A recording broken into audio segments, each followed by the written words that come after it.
Hello friends, मैं हूं आपका दोस्त Sanjeet coder. C plus plus programming language सीखने की सीरीज में आज हम पॉइंटर का एप्लीकेशन देखेंगे। तो पॉइंटर का एप्लीकेशन समझने के लिए हम कॉल बाय रेफरेंस का कॉन्सेप्ट लेंगे जो हमने सी प्लस प्लस में ऑलरेडी पढ़ रखा है। तो हम एक्चुअल में क्या करने वाले हैं, एक फंक्शन बनाने वाले हैं और उस फंक्शन को हम कॉल करवाएंगे और दो आर्ग्यूमेंट पास करेंगे। तो जो हमारा आर्ग्यूमेंट होगा वो ए एंड बी होगा। ए को एक्सेस करने के लिए हम एक्स बनाएंगे और b को एक्सेस करने के लिए हम y पैरामीटर बनाएंगे जो कि हमारा सम वाले मेथड में होगा। और जो वैल्यू हम पास की है उसमें कुछ हम चेंजेस करेंगे और हम देखेंगे कि क्या जो हमने चेंज किया है वो a एंड b पे रिफ्लेक्ट हो रहा है क्या। और सेम हम एड्रेस वाले के भी केस में देखेंगे।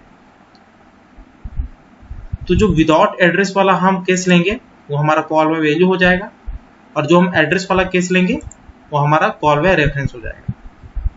तो कॉल बाय रेफरेंस ही आपका एक काइंड ऑफ पॉइंटर्स का एप्लीकेशन है। वैसे आप नंबर ऑफ एप्लीकेशन बना सकते हो, लेकिन हम सिंपल एग्जांपल ले रहे हैं जो हम पढ़ चुके हैं ताकि हमें कॉन्सेप्ट अच्छे से समझ में आए। तो इसके लिए हम न्यू फाइल क्रिएट कर लेते हैं। एम्प्टी फाइल गया, कंट्रोल एस किया। यहाँ पे जो हमारा फाइल नेम रहेगा वो रहेगा पॉइंटर एप्लीकेशन। आप कुछ भी दे सकते हैं। यहाँ पे हेडर फाइल्स इंक्लूड करना है, हैश इंक्लूड IO स्ट्रिंग किया।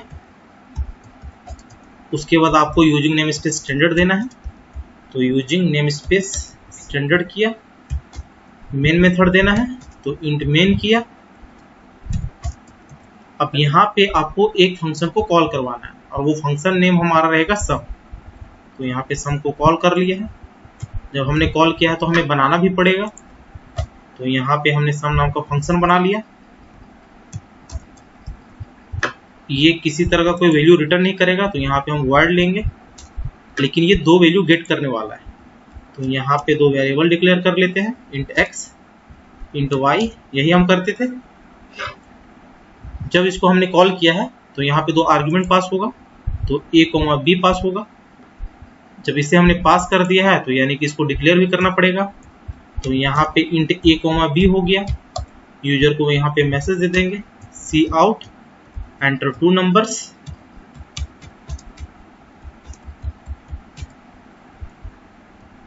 ENDL कर लेते हैं। सी इन पे यूजर दो वैल्यू एंटर करेगा, तो यहाँ पे a, b कर लिए। दो वैल्यू यहाँ पे पास हो गया। ये एक्चुअल आर्ग्यूमेंट होता है, ये आपको बताया था, और ये फॉर्मल पैरामीटर होता है। तो a x पे चलाएगा और b y पे चलाएगा। यहाँ पे एक तीसरा वेरिएबल लेते हैं हम z, जो सम करवाएगा। x में हम वैल्यू चेंज कर रहे हैं x प्लस 10 और y पे भी हम वैल्यू चेंज कर रहे हैं y equal to y plus 10। और यहाँ पे z equal to x plus y कर लेते हैं और इसी को यहाँ पे हम प्रिंट करवा लेते हैं सी आउट z। अब यहाँ पे हमने फंक्शन को डिफाइन किया तो यहाँ पे हमें डिक्लेयर भी करना पड़ेगा।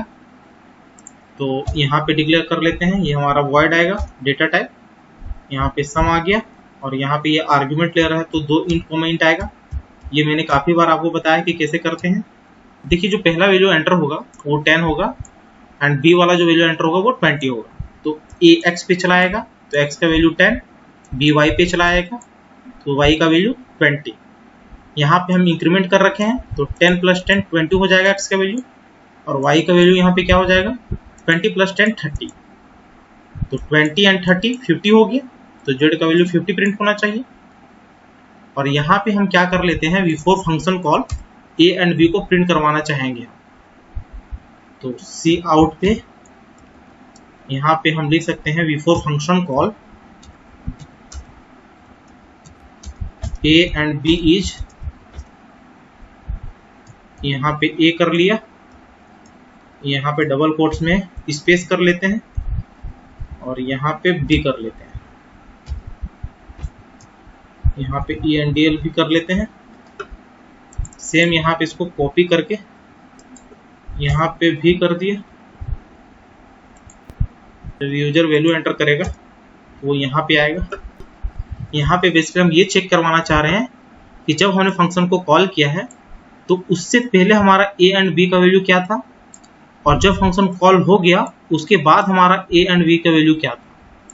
इससे हमारा कॉल बाय रेफरेंस का कॉन्सेप्ट पता चल जाएगा। तो फिलहाल के लिए कॉल बाय वैल्यू हमें देखना है, तो कंट्रोल एस किया, कंपाइल एंड रन किया।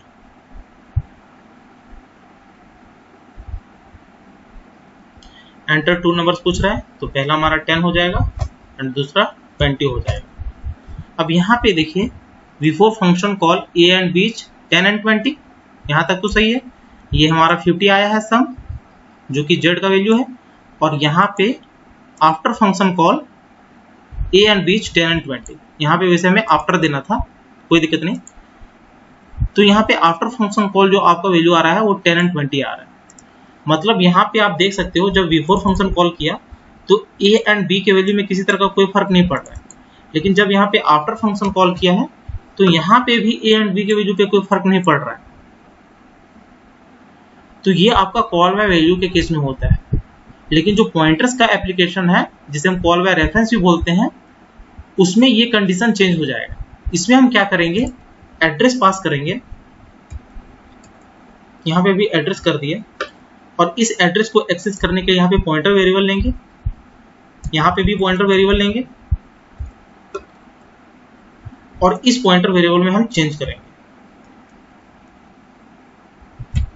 यहाँ पे 10 इंक्रीमेंट कर दिया, और यहाँ पे भी हम 10 इंक्रीमेंट कर देते हैं। यहाँ पे भी सम होगा।